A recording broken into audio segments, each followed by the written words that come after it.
DAV police public school, police line, Panipat. सुप्रभात प्यारे बच्चों, आशा करती हूँ आप सभी अपने घर में स्वस्थ होंगे। आज हम पाठ्य पुस्तक आरोह पाठ 1 पद्य खंड के अंतर्गत पाठ 4 वे आंखें कविता का अध्ययन करेंगे, जिसके रचयिता सुमित्रा नंदन पंत जी हैं। पंत जी का मूल नाम गोसाईदत्त है। उनका जन्म सन 1900 में कोसानी जिला अल्मोड़ा उत्तरांचल में हुआ। उनकी मृत्यु सन 1977 में हुई। वे छायावाद के महत्वपूर्ण स्तंभ और चितेरे कवि हैं। हिंदी कविता में प्रकृति को पहली बार प्रमुख विषय बनाने का काम पंत जी ने ही किया। उनकी कविता प्रकृति और मनुष्य के अंतरंग संबंधों का दस्तावेज है। इनकी प्रारंभिक शिक्षा कोसानी के गांव में तथा उच्च शिक्षा बनारस और इलाहाबाद में हुई। युवा अवस्था तक पहुँचते पहुँचते महात्मा गांधी के असहयोग आंदोलन से प्रभावित होकर उन्होंने पढ़ाई बीच में ही छोड़ दी और उसके बाद स्वतंत्र लेखन करते रहे। प्रकृति के अद्भुत चितेरे कवि का मिजाज कविता में बदलाव का पक्षधर रहा है और शुरुआती दौर में उन्होंने छायावादी कविताएं लिखी। प्रकृति के पल पल परिवर्तित परिवेश का वर्णन किया। बाद में चलकर प्रगतिशील दौर में ताज और वे आंखें जैसी कविताएं भी लिखी। उनकी प्रमुख रचनाएं वीणा, ग्रंथि, पल्लव, गुंजन, युगवाणी, स्वर्णकिरण, कला और बूढ़ा चांद इत्यादि हैं। उन्हें अनेक सम्मानों से सम्मानित भी किया गया। भारतीय ज्ञानपीठ पुरस्कार, साहित्य अकादमी पुरस्कार, पद्म भूषण पुरस्कार। बेटा, कविता का अध्ययन करने से पहले हम कविता के बारे में जानेंगे। प्रस्तुत कविता में कवि ने किसान की दयनीय स्थिति का बड़ी मार्मिकता से वर्णन किया है। कवि ने किसान के वास्तविक जीवन की परिस्थिति से हमें अवगत कराया है। इसमें विकास की विरोधाभासी अवधारणाओं पर करारा व्यंग्य किया गया है। किसान युगों से शोषण का शिकार होता आया है, जिससे कवि बहुत ही दुखी है। कवि ने बताया कि किसान जब स्वाधीन था तो उसकी आंखों में एक चमक दिखाई देती थी, लेकिन आज सूदखोरों ने उसे उसकी ज़मीन से बेदखल कर दिया और उसके घर द्वार, बैलों की जोड़ी, गाय सबको जो है नीलाम करवा डाला। इन सब अत्याचारों का खुलासा यह कविता करती है और यह भी बताती है कि भारत के विकास की कथनी और करनी में कितना अंतर है और जो अत्याचार किसान पर हुए उसकी याद कर करके किसान की छाती फट जाती है, अर्थात उसे बहुत ही दुख होता है। अब कुछ कठिन शब्द हैं जिनके अर्थ हम जानेंगे, जैसे गुहा, गुफा, सरीकी, समान, दारुण, भयानक, दैन्य, दीनता, नीरव, मोर, मौन, मझधार, धार के मध्य या समस्याओं के बीच, कगार, किनारा, तृण, तिनका, कारकुन यानी सूदखोर, कोड़ी एक भी पैसा, दुहाने दूध दूहने के लिए, कुर्क नीलामी, घरनी पत्नी, पतोहू पुत्रवधू, पति घातिन पति की हत्या करने वाली, स्मृति याद, शून्य आकाश, चितवन दृष्टि। अब बच्चों, हम कविता की एक एक पंक्ति पढ़ के उसका भाव ग्रहण करेंगे। अंधकार की गुहा सरीखी, उन आँखों से डरता है मन, भरा दूर तक उनमें दारुण, दैन्य दुख का नीरव रोदन। अब कवि ने जो है किसान की आँखों को अंधेरी गुफा के समान बताया है। कवि कहता है कि जिस प्रकार अंधेरी गुफा में झांकते हुए डर लगता है, वैसे ही मुझे कवि की आंखों में झांकते हुए या देखते हुए डर लगता है। मैं उसके भीतर झांकने का साहस नहीं जुटा पा रहा हूँ, क्योंकि उसकी धसी आंखों में निराशा, शोषण, पीड़ा के सिवा और कुछ नजर नहीं आता। भरा दूर तक उनमें दारुण दैन्य दुख का नीरव रोदन। अब कवि कहते हैं कि उन आंखों में भयानक गरीबी, दुख और उसे चुपचाप सहने का मौन रुदन भरा पड़ा है। अत्याचारों के कारण उसकी आंखों में रुदन जो है वो बस गया है और उसकी आंखों में कोई भी आशा की किरण नहीं दिखाई देती। वह स्वाधीन किसान रहा, अभिमान भरा आंखों में इसका, छोड़ उसे मझधार आज संसार कगार सादृश वह किसका। अब कहते हैं कि जब किसान स्वाधीन था तो उसकी आंखों में उस स्वाधीनता की यानी स्वतंत्रता की जो है एक चमक उसकी आंखों में दिखाई देती थी। एक स्वतंत्र होने का गर्व, अभिमान यानी गर्व उसकी आंखों में दिखाई देता था। छोड़ उसे मझधार आज संसार कगार सादृश बह किसका। संसार मतलब जो शासक वर्ग है या सरकार जो है, कहते हैं कि जो सरकार है उसने आज किसान को जो है उसकी समस्याओं के बीच अकेला छोड़ दिया है और खुद जो है बहकर जो है एक तरफ हो गया है, अर्थात उस किसान से जो है उसने किनारा कर लिया है। भारत देश के आज़ाद होने पर जो लाभ किसान को मिलना चाहिए था वह उसे नहीं मिला और उसकी स्थिति जैसी थी वैसी ही आज भी बनी हुई है। लहराते वे खेत दृगों में हुआ बेदखल वह, अब जिनसे हंसती थी उसके जीवन की हरियाली तिनके तृण तृण से। अब कवि कहता है कि जो उसके खेत थे, लहराते झूमते खेत थे, वो उसकी आंखों में आज भी नाचते हुए दिखाई देते हैं। लेकिन उन लहराते हुए खेतों से आज सूदखोरों ने, महाजनों ने जो है अपनी पाई पाई वसूल करने के लिए उसकी खेती से उसको बेदखल कर दिया, अर्थात उसको वहाँ से हटा दिया, ज़बरदस्ती उसकी खेती को हड़प लिया।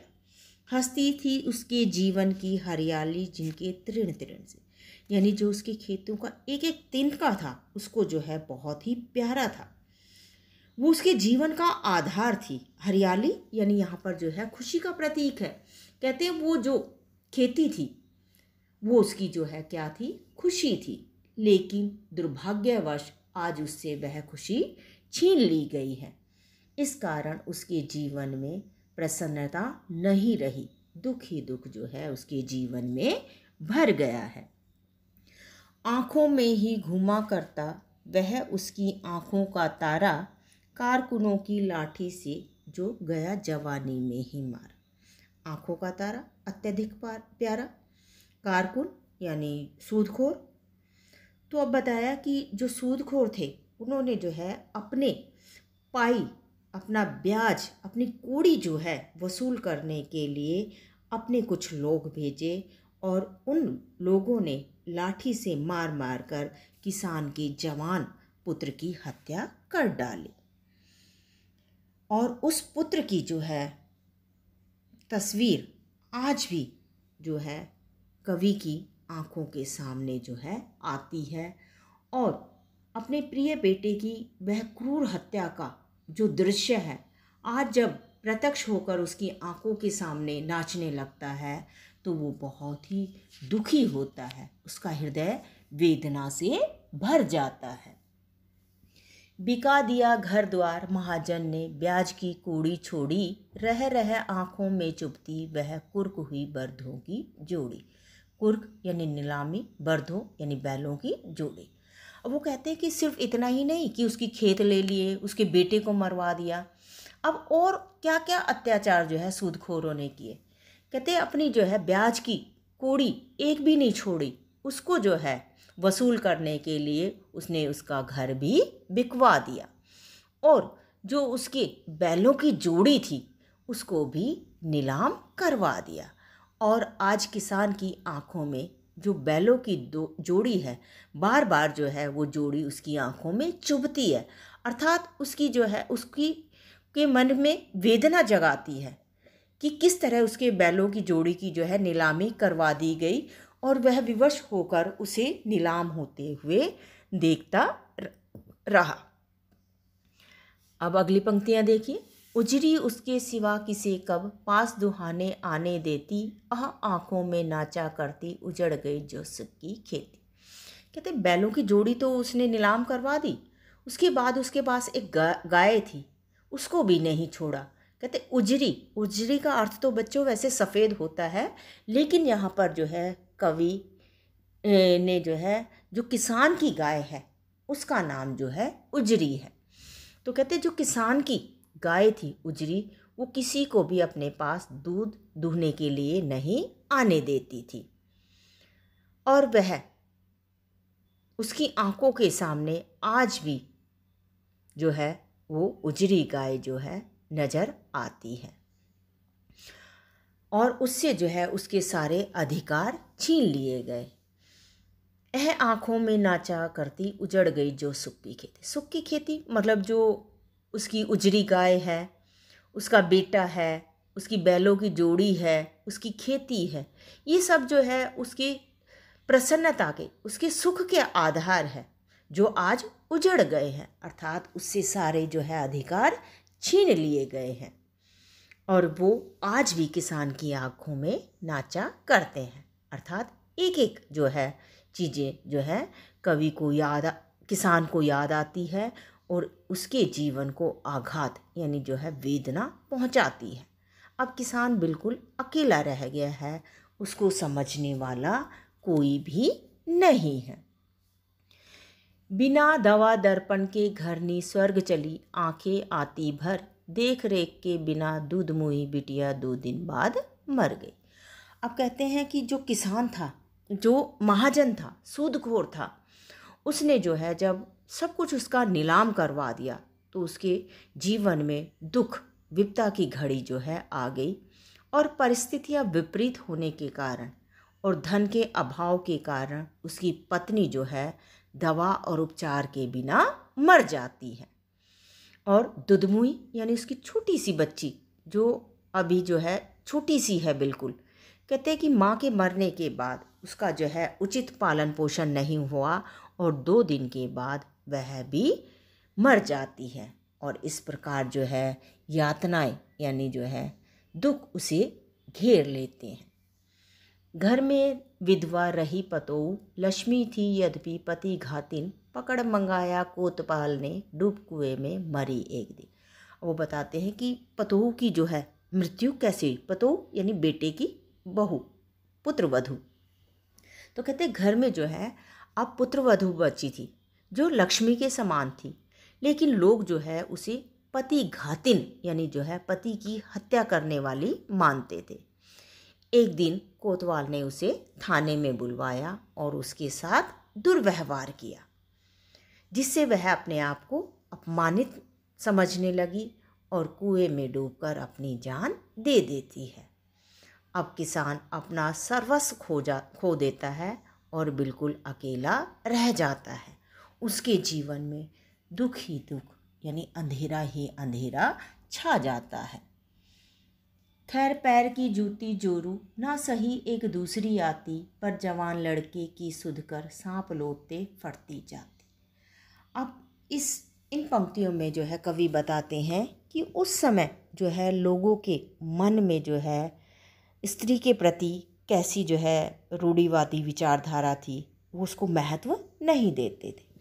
अब किसान कहता है कि जोरू यानी घर वाली, अगर पत्नी मर गई कोई नहीं, दूसरी आ सकती थी। जिस तरह से अगर एक जूती टूट जाए तो हम दूसरी ला सकते हैं, वैसे ही पत्नी के मरने पर दूसरी आ जाती। लेकिन जब किसान अपने जवान बेटे की हत्या के बारे में जब सोचता है या उसकी याद आती है तो उसकी छाती पर सांप लौटने लगते, अर्थात बहुत ही दुखी हो जाता है। वेदना के मारे उसकी छाती फटने लगती है। क्यों? क्योंकि वह सोचता है कि वह अपने जवान पुत्र को नहीं बचा पाया। पिछले सुख की स्मृति आंखों में क्षण भर एक चमक है लाती, तुरंत शून्य में गड़ वह चितवन, तीखी नोक सादृश बन जाती। अब वो कहते हैं कि कभी कि जब किसान अपने पिछले यानी अतीत के सुख के को याद करता है तो क्षण भर के लिए यानी थोड़ी देर के लिए जो है उसके जीवन में सुख और आनंद भर जाता है, उसकी आंखों में चमक आ जाती है। लेकिन जैसे ही वो वास्तविक दुनिया में आता है तो वह दुख जो है तीखी नोक या कांटे के समान जो है उसको बहुत पीड़ा देता है, यानी वो सुख की स्मृतियाँ वर्तमान में दुखदाई बन जाती है। अब बच्चों हम भाषा की बात करें तो इसमें संस्कृत निष्ठ खड़ी बोली यानी मानक खड़ी बोली का प्रयोग किया गया है। बीच बीच में जो है मुहावरे का प्रयोग है।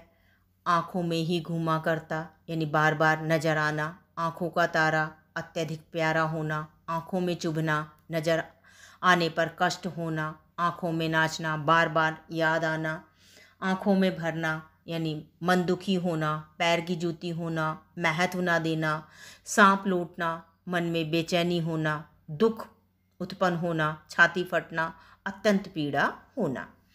अब अलंकार की बात करें तो अंधकार की गुहा सरीखी और संसार का गार सादृश्य में क्या है उपमा अलंकार। सरीखी मतलब के समान, यहाँ पर जो है किसान की आँखों को जो है किसके समान बताया गया है, अंधेरी गुफा के समान बताया गया, सादृश्य के समान।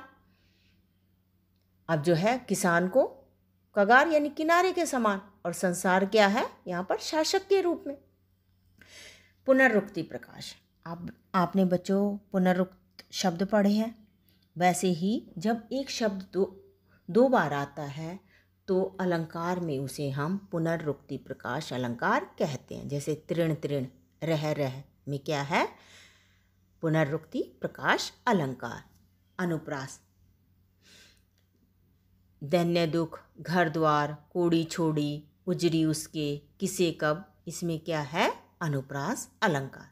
यानी जहाँ पर एक ही वर्ण की बार बार आवृत्ति होती है वहाँ क्या है अनुप्रास अलंकार होता है। बच्चों आशा करती हूँ कि आपको यह कविता भली भांति समझ आ गई होगी। धन्यवाद।